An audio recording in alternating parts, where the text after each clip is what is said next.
Hi guys. So those of you who are practicing with me for the first time, my name is Christianne. What a joy to have you. And to all of you, namaste. What a gift to be together again. And on Earth Day, so in honor of this very special day, we are going to call upon the characteristics of spring. And I know that's a bit of a stretch for those of you who live on the other side of the equator and it may be 1 month into autumn. But for some of us, we woke up to our lawns full of snow today. And then for some who are really being impacted by this pandemic, it's difficult to fathom the characteristics of spring. And yet, here we are. So let's do our best. Yeah? Spring is about inviting space into the lungs and the heart on the physical plane, but also on the emotional and the mental plane. So we'll begin with a breathing exercise to do just that. So I'd like for you to take your blankets, open them up like so, and then do a nice long fold with the intention of supporting the vertebrae. Okay, so mine looks like this. Yeah, just make sure that it's smooth, there's no wrinkles, because you want the vertebrae to feel nice and even, nice and steady. Yeah, and then bring it to one end of your mat. Take that fringy part and fold it under. You want to create a little pillow for your head here. And then you will sit at the edge of the blanket, not on the blanket, but right at the edge of the blanket. And then from there, just bring your bodies down, use your forearms, take your time. Maybe here, use your feet to help you lift the hips up and create a little bit more length through the lumbar spine. And then maybe use your hands so that the neck remains nice and long. You're very much interested in that. What you want here is to make that pillow support your head with the head above the heart. Yeah? And the chin is tucked in. So you can keep your legs bent in this way, or you can just straighten them. If you feel that upon straightening them creates a little bit of tension, tightness on the lumbar spine, just come back up. Okay? And then give your attention to the support of Mother Earth.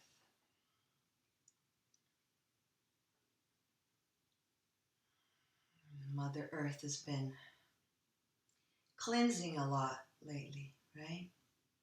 You see it in the quality of water, the quality of the air. And as a result, marine life, wildlife in general is thriving. And spring too has these qualities of cleansing and renewal and blossoming and new life. So you hear terms like shedding the winter coat, yeah, or doing a spring cleanse. So that's what last week's breathing practice was about, just really bringing our attention to the out-breath, the cleanse part. And now we're going to cultivate awareness of the in-breath and to allow more space to come into our lungs and hearts. Because that's where the inspiration, the enthusiasm, and the creativity can come in. So with your hands right at the base of the torso, feel the abdomen pressing into the hands on the in-breath, and then feel the abdomen moving away from the hands on the out-breath. I'm watching you. Expanding in all directions, so not just into the hands, but also the sides and into the prop underneath you. And then releasing.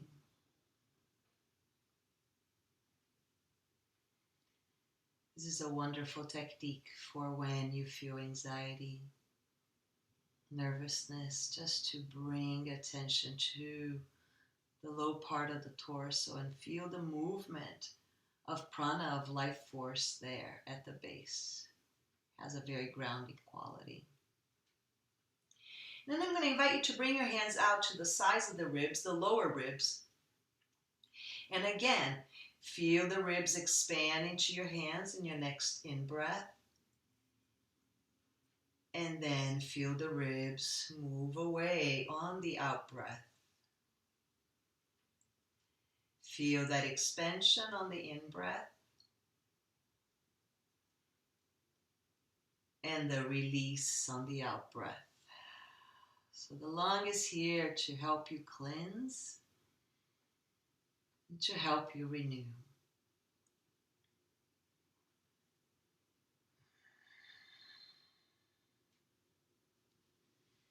Then bring your hands right underneath your armpits as if you were a really cold day. For some of us, we don't have to pretend it is, we just feel it.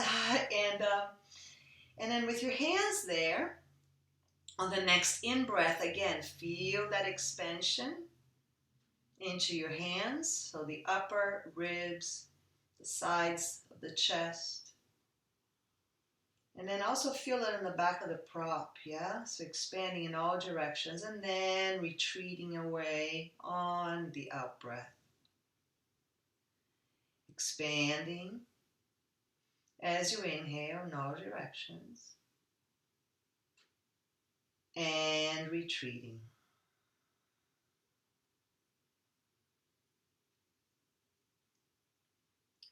And then go ahead and bring your arms out to the sides.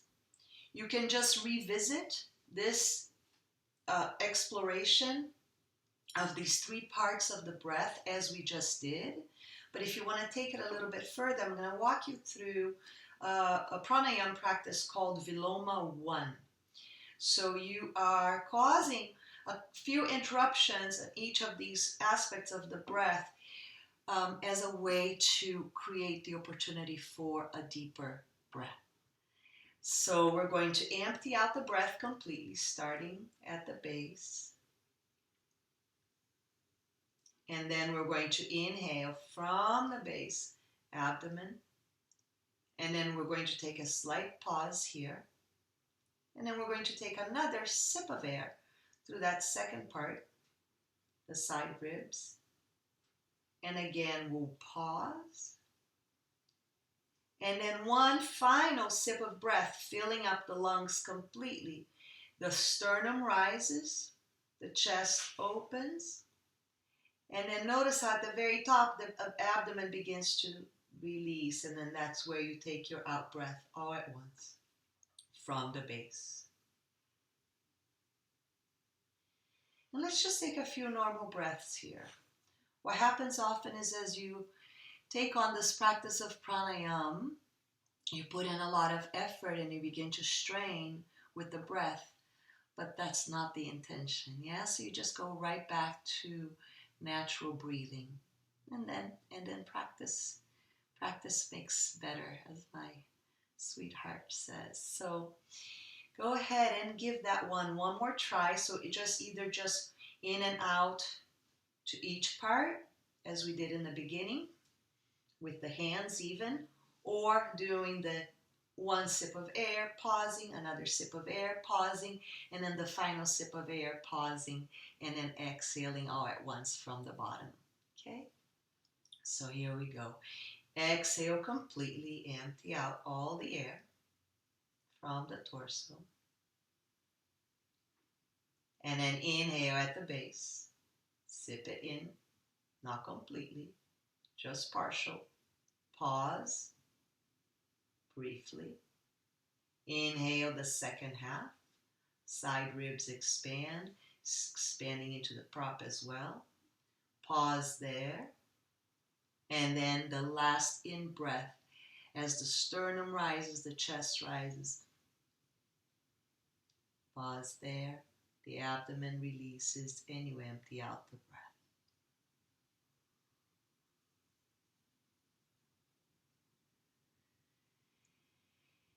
as you're ready, you can just scoot out to the side and remove the prop and lie back down again. But if you like a little bit more cushion, then you can use the prop underneath you by just opening up the blanket like so. Again, make sure that there's no wrinkles there. Okay, so it's up to you. And then have that strap handy. I'm going to invite you to straighten out your right leg and draw the left knee into your chest. And now as you do, feel that thigh massaging the organs, massaging the ribs, yeah? And as you do, notice that the left hip is going to want to hike up a little bit, so go ahead and encourage it to go back down. And now notice that my right leg, it's very much engaged. It's as if I had sandbags here. The inner groin's moving down towards the inner heel.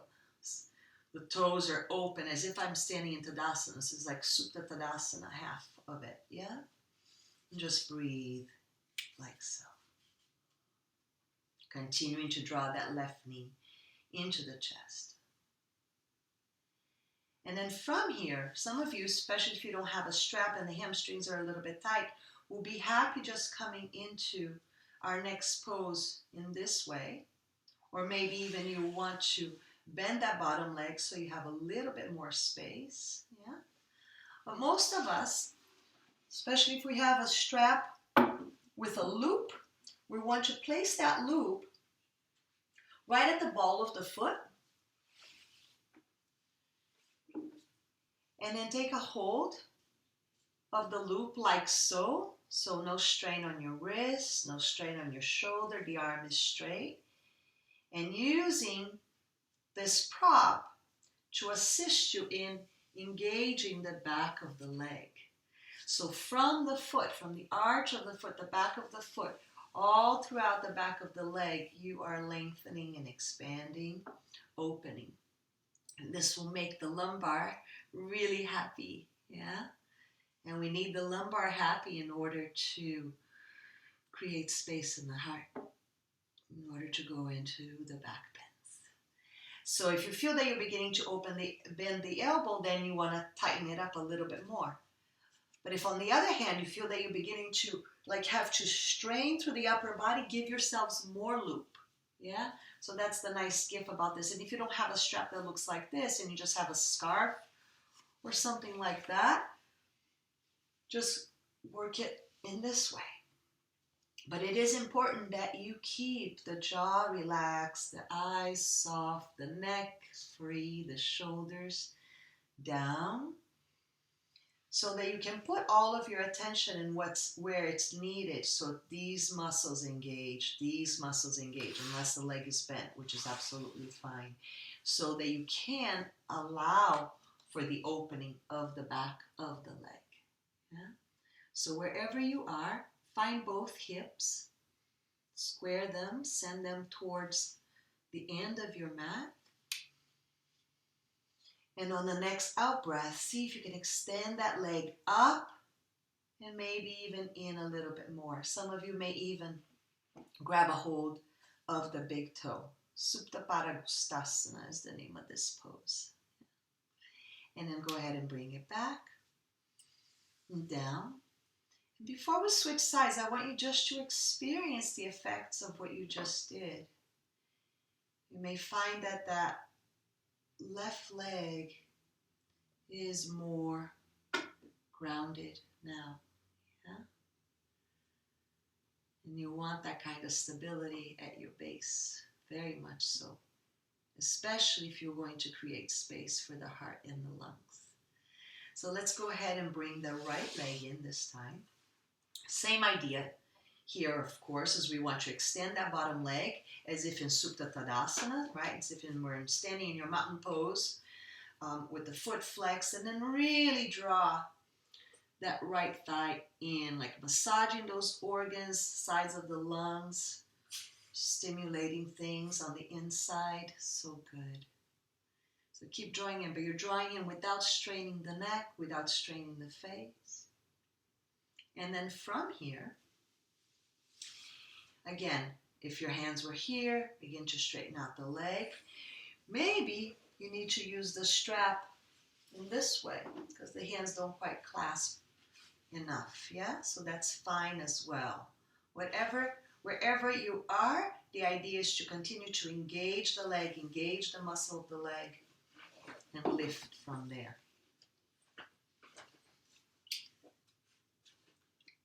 So the strap, you really want it at the ball of the feet, not at the arch of the feet, not at the heel either. Okay, and then you tighten as much or as little as it's needed to engage the muscles, to lengthen the back of the leg without straining the upper torso. So if both legs are straight, you are working both of them equally as much. The arms can be out to the side. If there's room behind you, you can straighten that left arm back behind you. Breathe. Encourage that right hip to drop, the inner groin to drop. Beautiful. And continue to engage through the front of the thigh. Every morning, every night, wherever you can fit it in. The hamstrings are tight in particular. This is a really great tool, great tool. And then go ahead and bend. Release. See if both legs feel equally as grounded now. Yeah. And then from here, we're going to bend both legs. So I want you to create this 90-degree angle here. And then if you have a strap like so, you open it up enough just to get it through your legs and then place it right at the meatiest part of the leg. So tighten up the belt quite a bit here and make sure that the belt is not going to undo as you stretch your legs apart. So you want to maintain that 90-degree angle. And then go ahead and create a little tug of war with both legs wanting to move away from one another, but the strap preventing that from happening. And you will feel those outer hips engage quite a bit, right? So then from here, encourage the abdomen to drive up. Bring your hands to the base of the skull. Take a nice deep breath in here. And then rotate to the left, emptying out all the air. And then inhale back to center, lifting up through the chest a little bit more. Continue to work those outer hips. Yes, you're evening out the pelvic floor. Is really wonderful. Sometimes it gets out of place. I know for B happens a lot, and this really helps. And then switch sides. Empty out the breath here. Now you could do this all day long, right? Not necessarily, but you could do this quite a bit. This is a wonderful cleanse. But I'm going to leave you to do that on your own. Okay? And then let's go ahead and remove the strap. And with the hands behind the head, you just want to rock and roll a little. This can be smooth, maybe it's side to side. Just massaging the spine. Maybe you want to travel around the earth, lubricating each vertebra. You can be playful about this or extremely gentle, whatever it's called for, yeah? And then from here, let's come to standing. Take your strap with you. Yoda, what are you doing over there, huh? Yoda's yoga is more about licking than anything else. I'd like for you to take your strap, open it up. Oh no, let's not, no, because some of you don't have the loop. So let's just take the strap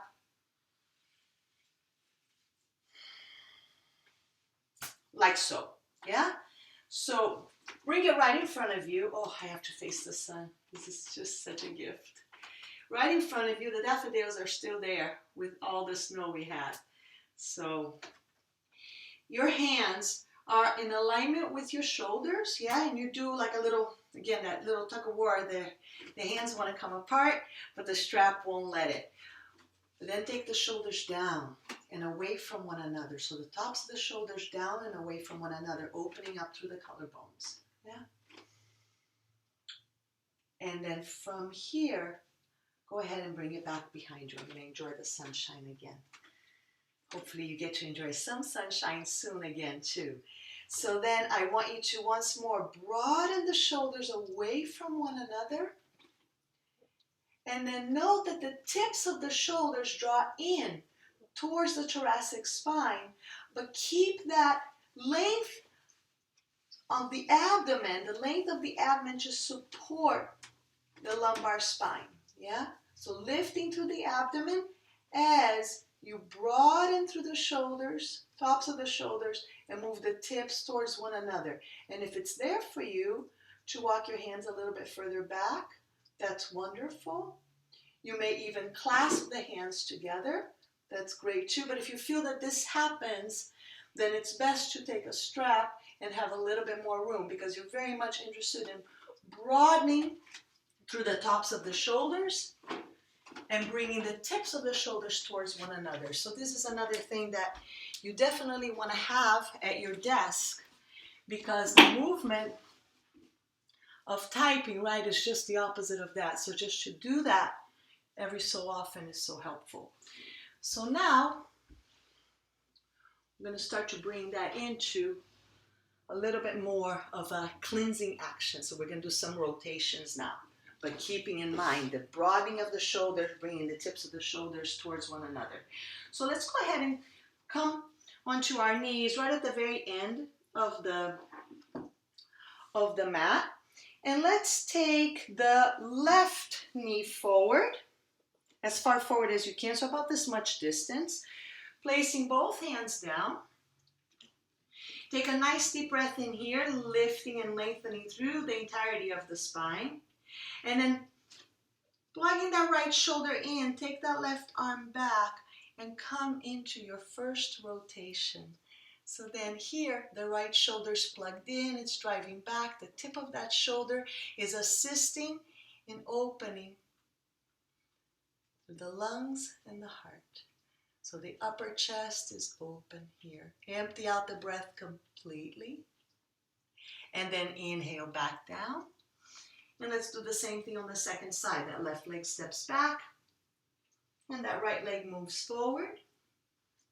And then again, we plug that left shoulder into its socket, broadening the top of the shoulder away from the ear. Take the hand to the sacrum. Maybe this is where you stay on the next out breath. Or maybe you reach the arm all the way up, emptying out completely. Broadening in all directions. Breathe.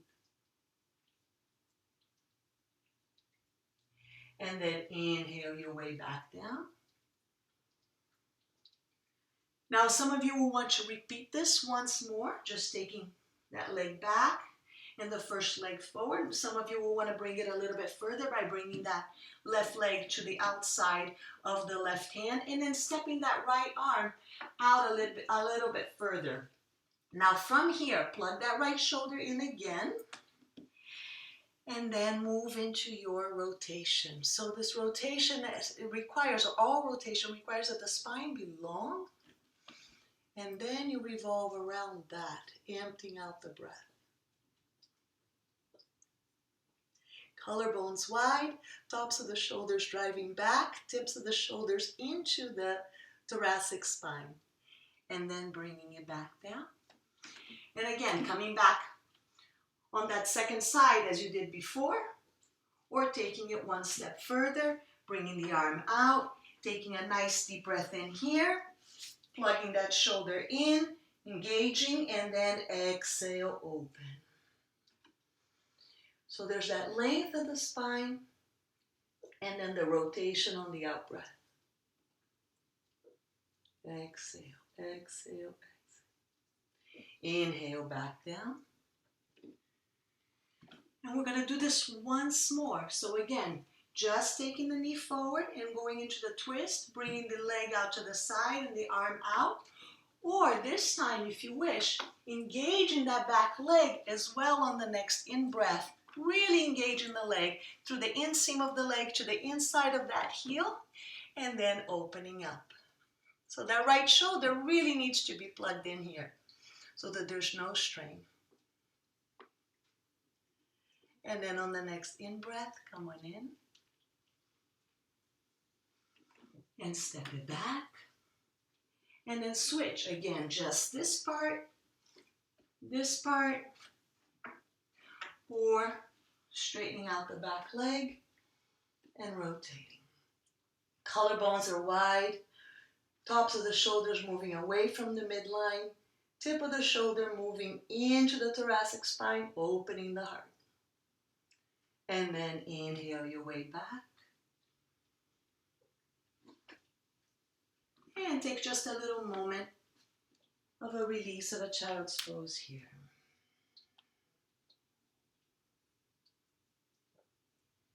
And back up. Now this time, we're going to go into Setubandha Sarvangasana. This is, to me, a dream of a spring expression.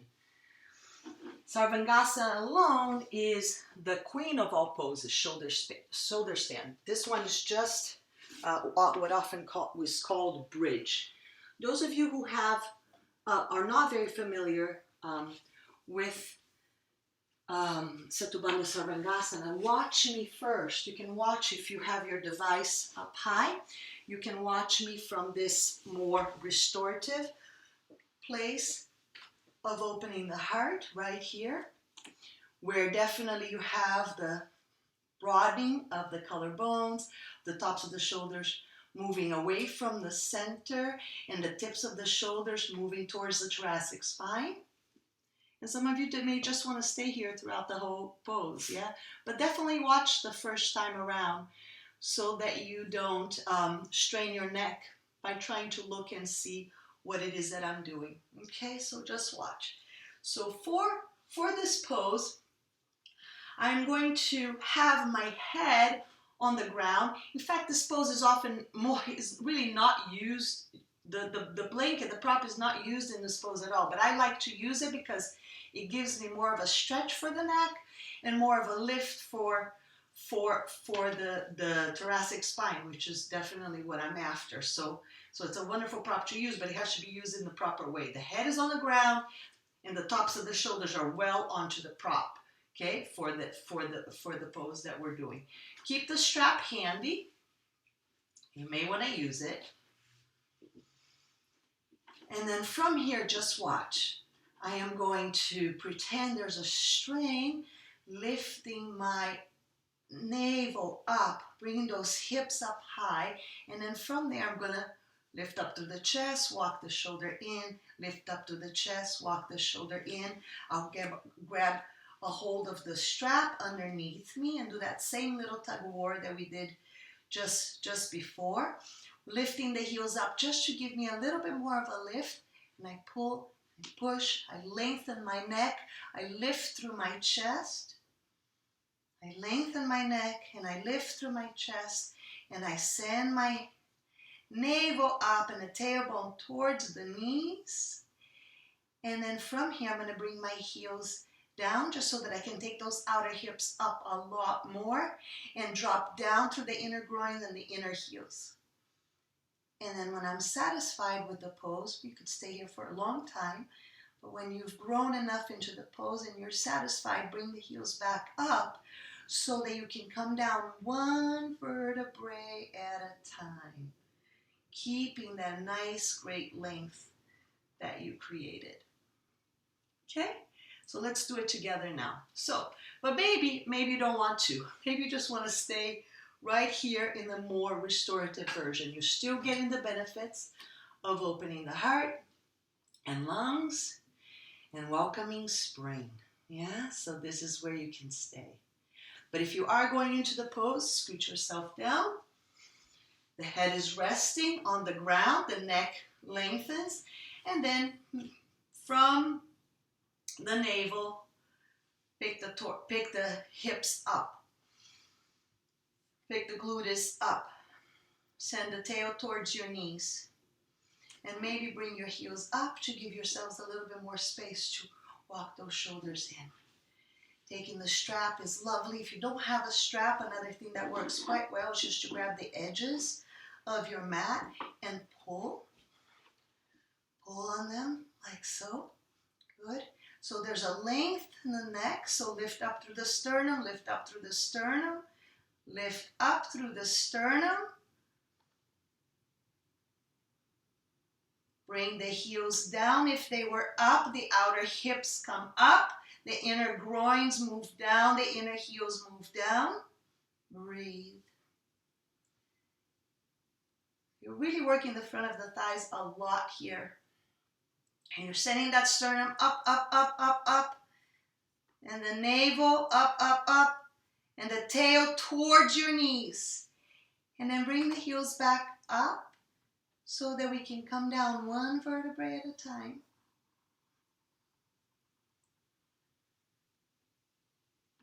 And then you can scoot yourself back and join those who are in the more restorative type of back bend. So you see, this is spring right here. This sense of freshness, of aliveness, of renewal, nourishing every cell in your body and mind.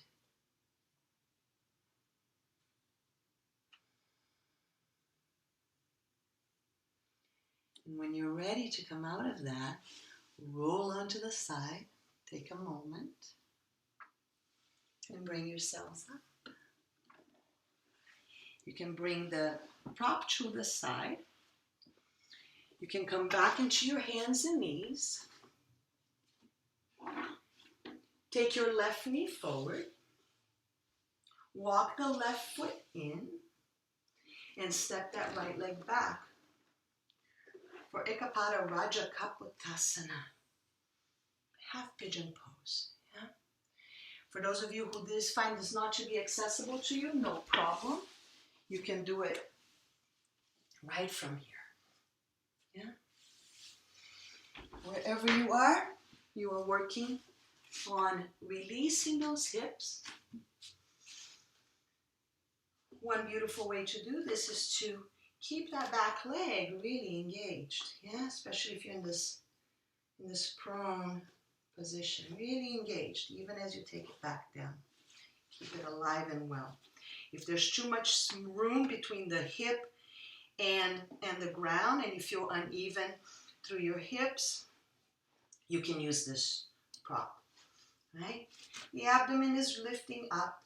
You're not dumping onto that right side. You're encouraging that left outer hip to travel to the left corner of the room. The inner groin of that left leg moving towards that left knee. And then you can bring your forearms down to the ground. You can rest your head down. You don't need the prop. You just will move it out of the way. The inseam of that back leg lengthening out. And those of you who are in that figure 4 position, just keep those feet alive. Keep broadening through the pelvic floor. And release the jaw, release the neck, release the shoulders. And then as you're ready, find your way back up.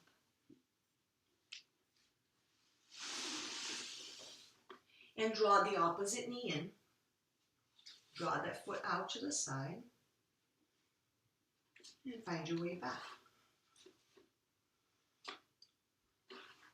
Or you know who you are, lying down with the figure 4, switching legs. So here I do like to flex my foot and lift that leg up right at first, just to waken things up, just to encourage the engagement of the leg. And also to encourage the lengthening of the abdomen. I want to send it forward, as the right hip moves out to the right corner of the room. And then once I found that great length, then I bring it down and I release.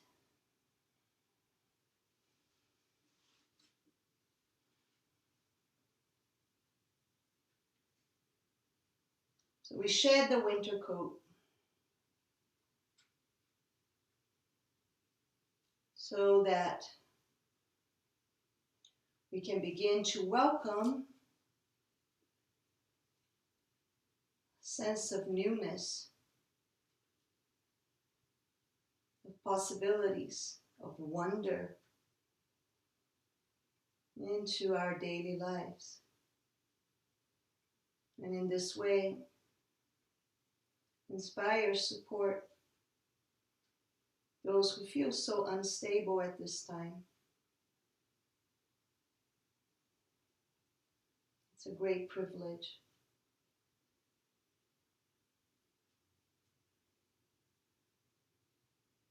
To work on ourselves a little bit more.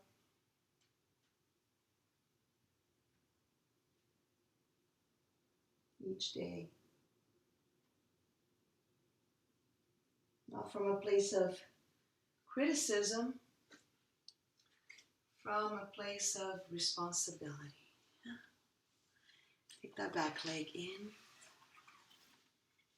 Now, those of you who have plenty of time for Shavasana, then I'm going to encourage you to set yourselves up in the following way. Just take your blanket, and with your head on the blanket, you can rest in this way, and maybe straighten out the legs, yeah? I need a little bit more. Just there. And then here, there's really nothing to do, no place to go. At least a few minutes, or maybe 15 or more. Just feeling held by the earth, yeah? Supported by that. And those of you who do have to carry on with the rest of your duties, then just roll onto the side along with me. If you did go down, let's take a seat.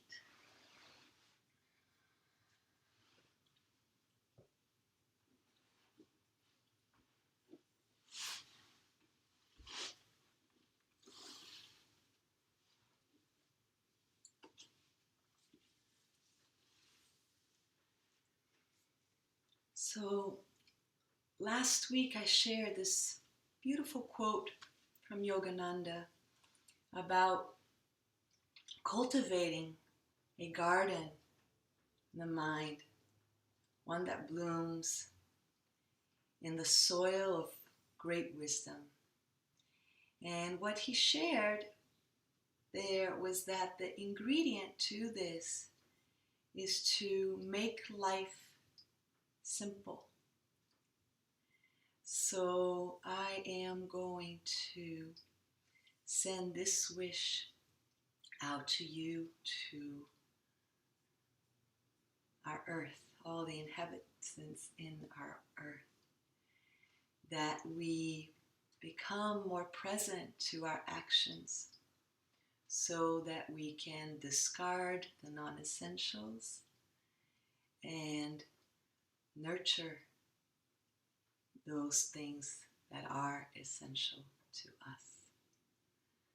And then with that, I will leave you with a very sweet little prayer from Yogananda, and it goes like this. Heavenly Father, Divine Mother, friend, beloved God, may thy love shine forever on the sanctuary of our devotion, and may we be able to awaken thy love in all hearts. Om, peace, shanti, shalom, amen.